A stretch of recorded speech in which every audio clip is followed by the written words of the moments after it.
snack ng baby. Pwedeng pabaan din ng mga kids ninyo nasa elementary. Mga mami corns! So, parcel na naman.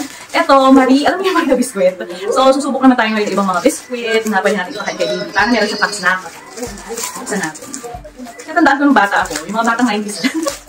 Yung mga fan ng Marie. Kasi malambot ito. So, available ito dito sa TikTok. Kaya tuwang-tuwa ako kasi nung nag-install ako yung lumabas ko sa FYP ko. So, check out tayo siya. So, ito siya. Eh, kapresyo lang din naman siya ang mga nasa palengke. Kaya go. Check out tayo sis. O, tignan niyo, for the packaging siya ng matino. Matino ang packaging niya. Kasi na naman, food ito. Siyempre, ganda naman natin ang packaging. Ayan. So, per pack nito, ang pinili ko kasi is by 20s. Kasi naubos na yung biscuit ng baby. Kaya, ayan. Or, nahanap tayo ng merienda niya. So, 2, 4, 6, 8, 10. So, may 20s. 20 kada ganyan. Bumili tayo na 4 packs.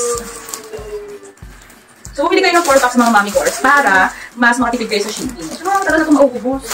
Mali. So, kung gusto nyo rin ito, nag-heal ang inner child. Anong healing ng inner child na naman tayo? Ilalagay ko lang dito sa yellow basket kung saan nyo mabibili. So, very affordable naman to na snack ng baby. Pwedeng pabaan din ng mga kids ninyo nasa elementary. So, yun ang area ko lang. Thank you for watching.